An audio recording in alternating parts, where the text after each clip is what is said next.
رسول اللہ سے زیارت کرتے ہی فوراً پکار اٹھتے ہیں اور کہتے ہیں یہی تو میرا آقا ہے، یہی تو میرا ملجا ہے، یہی تو میرا جو ہے، یہی تو میرا نبی ہے جس کے انتظار میں دنیا میں پوری وقت گزارتا رہا کہ رسول اللہ کی زیارت ہو۔ آج رسول اللہ کی زیارت ہو گئی۔ اے فرشتوں، یہی میرے نبی ہیں، نبی آخر الزماں ہے، انہی کا ہم نے کلمہ پڑھا ہے۔ برادران ملت اسلامیہ، اب مجھے کہہ لینے دیجئے کہ قبر میں کن سے ملاقات ہوتی ہے؟ حضور سے۔ کن کی ملاقات؟ ولی کی۔ ولی کی ملاقات حضور سے۔ ذرا غور کریں، ولی کی ملاقات کن سے؟ حضور سے۔ قبر میں، قبر میں حضور سے ملاقات۔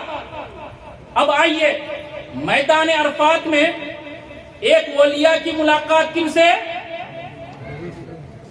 نبی سے۔ ایک ولیہ کی ملاقات نبی سے، آدم علیہ السلام سے۔ حضرت ماں حوا سلام اللہ علیہا کی ملاقات ہوئی تو وہ سرزمین اس قدر مقدس والی ہو گئی کہ وہاں جب حاجی حضرات دعا کرتے ہیں اللہ اس مقام کے صدقے میں دعائیں قبول فرماتا ہے۔ اسی طریقے سے جب ولی کی ملاقات قبر کے اندر ہمارے نبی سے ہوتی ہے تو وہ مقام بھی، وہ جگہ بھی برکت والی ہو جاتی ہے۔ وہاں بھی جو ہے اللہ تبارک و تعالی دعا قبول فرماتا ہے، کیونکہ ایک ولی، ایک نبی کی ملاقات ہوتی ہے۔ ہمارے نبی سے ملاقات ایک ولی کی جب ہوتی ہے تو اللہ تبارک و تعالی اس زمین کو، اس قبر انور کو بھی برکت والا بنا دیتا ہے۔ اور جب وہاں اللہ کے ولی کے بارگاہ میں دعا کی جاتی ہے تو اللہ تبارک و تعالی اس مقام کے صدقے سے اللہ تبارک و تعالی دعائیں قبول فرماتا ہے۔ تو جب اتنے لوگ حضرت بحر العلوم محمد عبد العلی رحمت اللہ تعالی علیہ کے بارگاہ عالیہ میں آئے ہیں تو کچھ نہ کچھ تو مقصد ضرور ہوگا اور کچھ ضرور ملتا ہے، جبھی تو آتے ہیں، کیونکہ وہ مقام ہے، وہ مقدس زمین ہے، وہاں وہ آستانہ مقدس ہے کہ وہاں جو ہے دعائیں اللہ کے بارگاہ میں قبول ہوتا ہے۔ تو ثبوت مل گیا۔ اب دیکھیے رسول اللہ قبر میں تشریف لاتے ہیں، رسول اللہ قبر میں تشریف لاتے ہیں۔ سوال کیا جاتا ہے لیکن رسول اللہ کو سب نہیں پہچانے گا۔ پہچانے کا کون؟ جو دنیا میں نبی کی میلاد کرتا ہوگا۔ بولیے زور سے، دنیا میں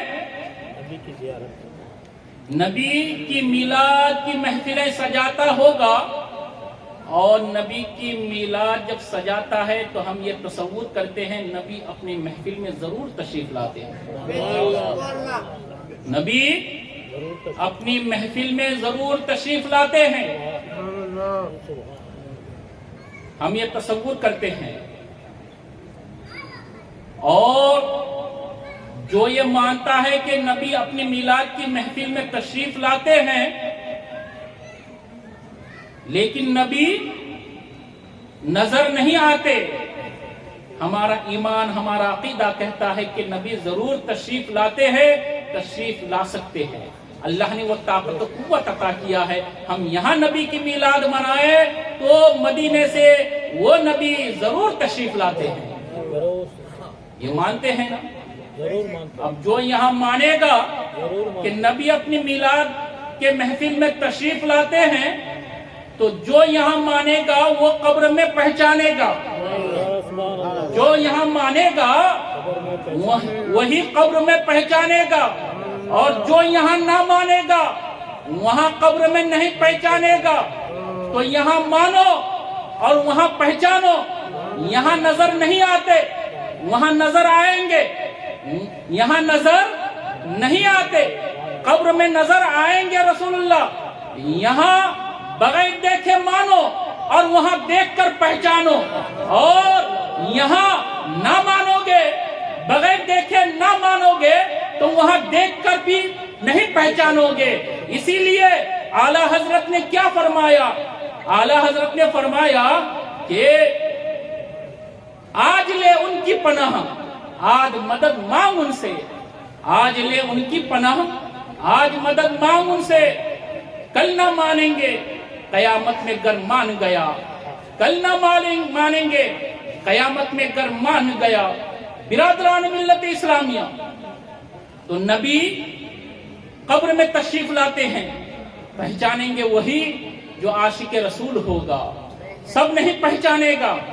ارے نبی قبر میں تشریف لاتے ہیں، نبی تو ہمارے رگے جاں سے بھی زیادہ قریب ہے، نبی تو ہمارے ساتھ ہیں۔ کیوں کہ اللہ کا کلام پکار کر کہتا ہے کہ النبی اولا بالمؤمنین من انفسہم، نبی ہمارے رگے جاں سے بھی زیادہ قریب ہے، نبی ہمارے دلوں میں موجود ہے۔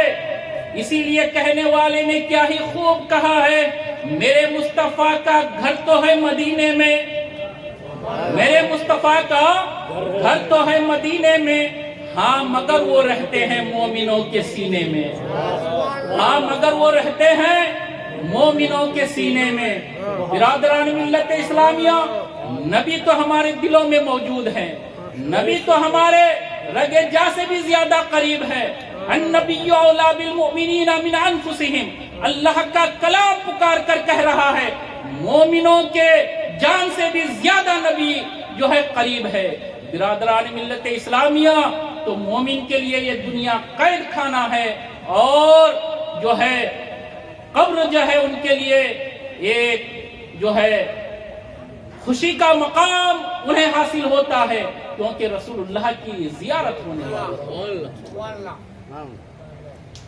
تو اولیاء اکرام کے مزارات پر جانے سے فائدہ یہ ہوتا ہے کہ وہاں دعائیں اللہ تبارک و تعالی مقبول فرماتا ہے۔ ثبوت ملا کہ حضرت آدم حضرت حوا کی ملاقات ہوئی میدان عرفات میں، حدیث پاک کے تحت جو ہے وہاں دعا قبول ہے۔ تو قبر میں بھی ایک نبی اور ایک ولی، یعنی ہمارے نبی اور اللہ کے ولیوں کی ملاقات ہوتی ہے، تو یہ مقام بھی جو ہے برکت والی ہوتی ہے۔ یہاں جب دعائیں کی جاتی ہے تو دعا قبول کیا جاتا ہے۔ برادران ملت اسلامیہ، جن کے محفل پاک میں آپ آئے ہیں، جن کا آج عرس ہے، جن کا آج سندل ہے، وہ حضرت بحر العلوم محمد عبدالعلی رحمت اللہ تعالی علیہ کی ذات ہے۔ آج آپ دلہا بنے ہیں، آج دلہا بنے ہیں، کیوں کہ یہی تاریخ تھی جو اس قید خانے سے آزاد ہو کر کے آپ جو ہے قبر میں رسول اللہ سے ملاقات کے لیے گئے۔ اور اس سے بڑھ کر نعمت کیا ہو سکتی ہے کہ رسول اللہ کا دیدار ہو جائے۔ اور جب رسول اللہ کا دیدار قبر میں جس مومن کو ہو جاتا ہے نا، تو پھر وہ دلہا کے طرح اس دن دلہا بنا دیا جاتا ہے۔ آج دلہا بنے ہیں، یہی تاریخ میں جو ہے حضرت بحر العلوم اللہ کے رسول سے ملاقات کیے قبر میں اور زیارت ہوئی رسول اللہ کی، آج دلہا بننے کا وہ مقام ہے، وہی دن ہے۔ اسی لیے عرس کرتے ہیں، کیوں کہ عرس کرنا یہ رسول اللہ صلی اللہ تعالی علیہ وسلم سے ثابت ہے، کیونکہ شہدائے احد کے مزارات پر اللہ کے رسول صلی اللہ تعالی علیہ وسلم ہر سال تشریف لے جایا کرتے تھے، ہر سال تشریف لے جایا کرتے تھے۔ تو اس سے پتا چلا کہ جس دن اللہ کا مقرب بندہ، اللہ کا ولی اس دنیا سے رخصت ہوتا ہے، اس دن قبر انور پر جانا یہ رسول اللہ کی سنت ہے۔ اب آئیے حضرت بحر العلوم رحمت اللہ تعالی علیہ کی ذات بابرکات کے متعلق میں بتاتا ہوں۔ یہ ہم اور آپ پورے مدراس والے بڑے خوش نصیب ہیں، بڑے خوش نصیب ہیں کہ اتنے بڑے پائے کے ولی آپ کے شہر مدراس میں ہیں۔ حضرت بحر العلوم رحمت اللہ تعالی علیہ کے شکل میں اللہ تبارک و تعالی نے مدراس والوں کو بہت بڑا انعام عطا فرمایا ہے۔ حضرت بحر العلوم رحمت اللہ تعالی علیہ کہ لکھی ہوئی کتاب آج بھی عالمیت کے کورس میں جو ہے مدرسوں میں پڑھائی جاتی ہے، حضرت کی کتاب لکھی ہوئی۔ اور حضرت بحر العلوم محمد عبدالعلی رحمت اللہ تعالی علیہ کی ذات وہ ذات بابرکات ہے کہ جب آپ رامپور میں تھے ایک رات ایک عربی بزرگ آپ کے خدمت عالیہ میں حاضر ہوا، اور حاضر ہونے کے بعد کہنے لگے کہ آپ چلیے، محمد عربی صلی اللہ تعالی علیہ وسلم آپ کے انتظار میں ہیں۔ جب یہ بات سنے تو حضرت عبدالعلی رحمت اللہ تعالی علیہ اس بزرگ کے ساتھ ساتھ چل دیے۔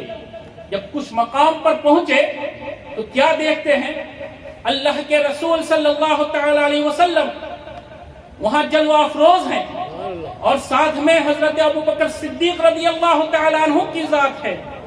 اللہ کے رسول چہرہ انور جو ہے پردہ کیے ہوئے ہیں۔ جب ملاقات ہوئی تو کہنے لگا، اے بحر العلوم عبدالعلی رحمت اللہ تعالی علیہ، کیا آپ اپنے نبی کے چہرے انور کے بارے میں پڑھا ہے؟ آپ نے جو ہے رسول اللہ کے چہرے کو جانتے ہیں؟ تو کہنے لگے کہ یا رسول اللہ، میں نے پڑھا ہے حدیثوں میں، آپ کے چہرہ انور ایسا ایسا ایسا ایسا ہے۔ تو اللہ کے رسول صلی اللہ تعالی علیہ وسلم اپنے چہرہ انور سے پردہ اٹھا دیے اور اپنے رخ زیبا جو ہے حضرت عبدالعلی رحمت اللہ تعالی علیہ کو دکھا دیے۔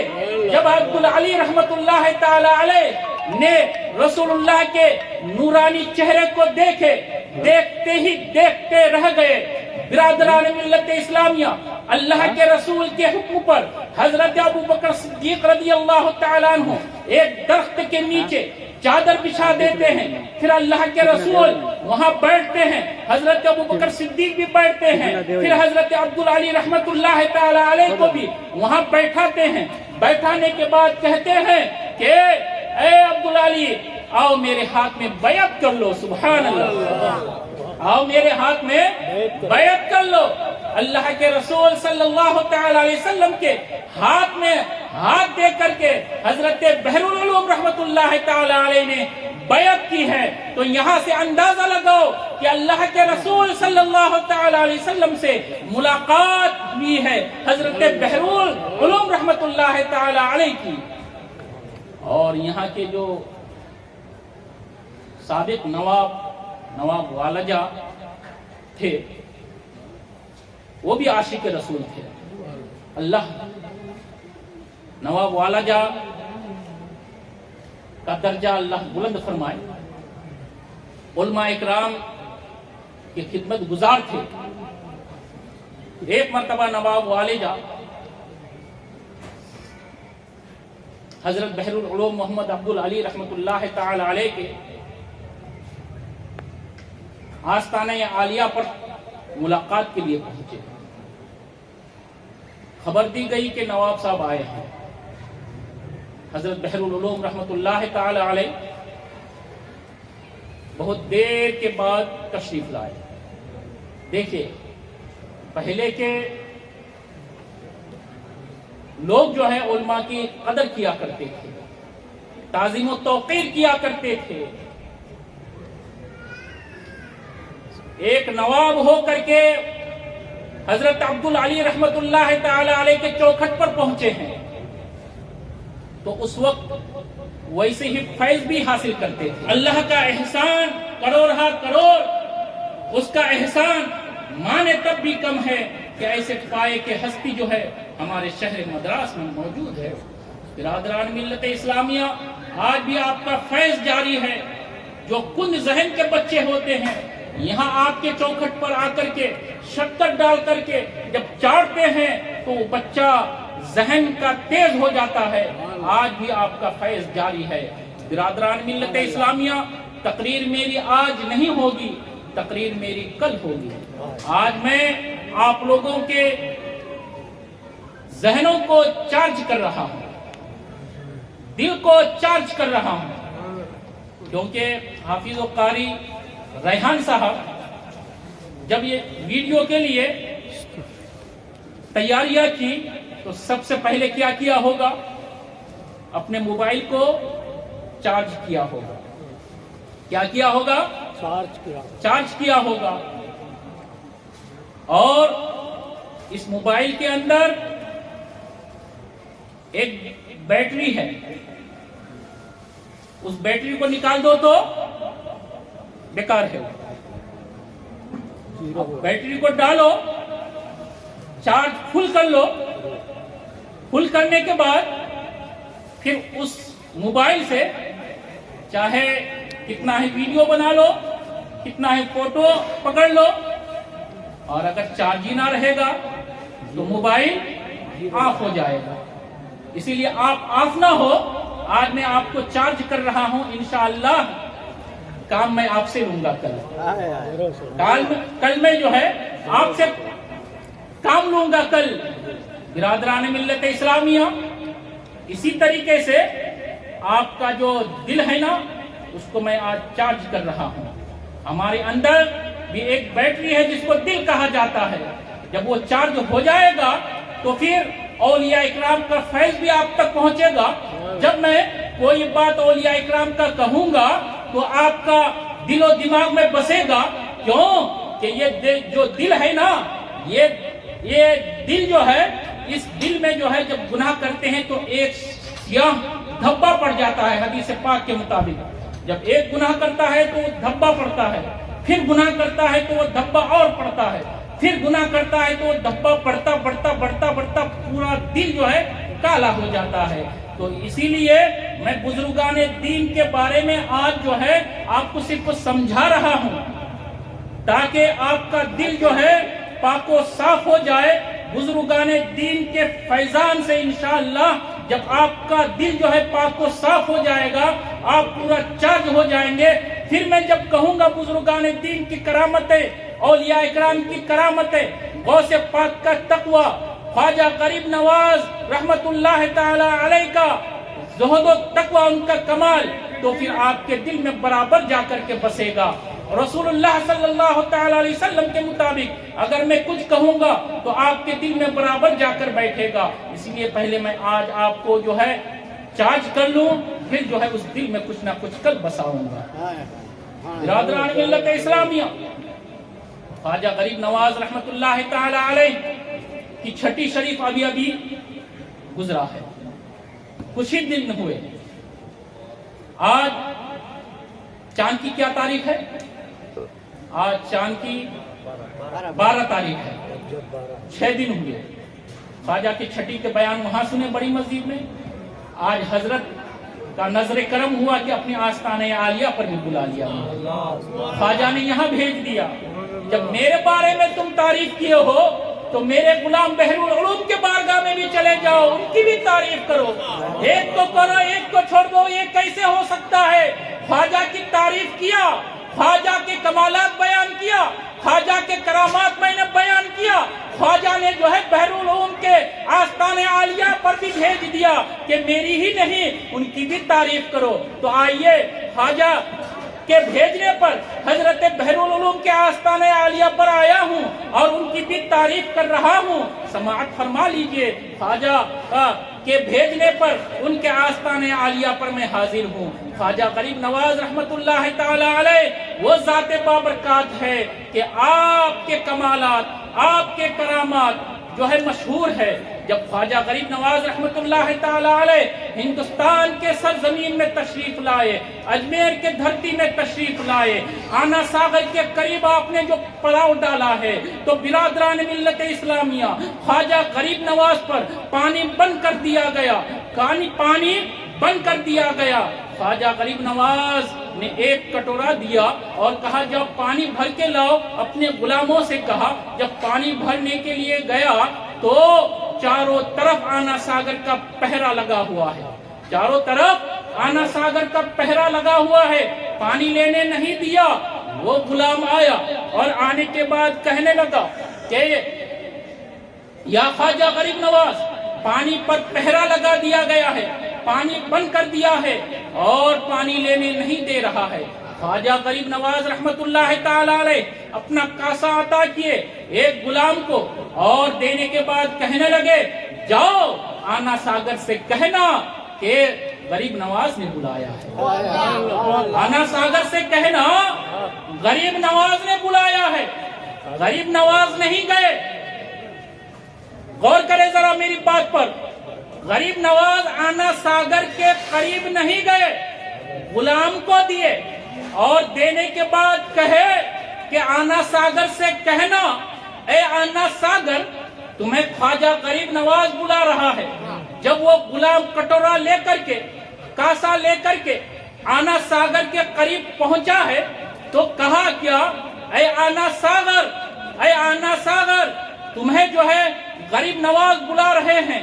تو برادران ملت اسلامیہ آنا ساگر کا پورا پانی اس کٹورے کے اندر سما گیا، آنا ساگر کا تالاب خشک ہو گیا.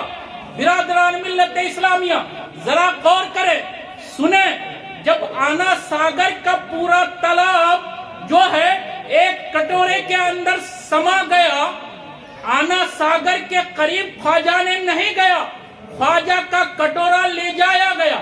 جب خواجہ کا کٹورا لے جایا گیا، جب خواجہ کے کٹورے کا یہ عالم ہے کہ پورا آنا ساگر اپنے اندر جذب کر لے، جب خواجہ کے کٹورے کا یہ عالم ہے تو خواجہ کا عالم کیا ہوگا؟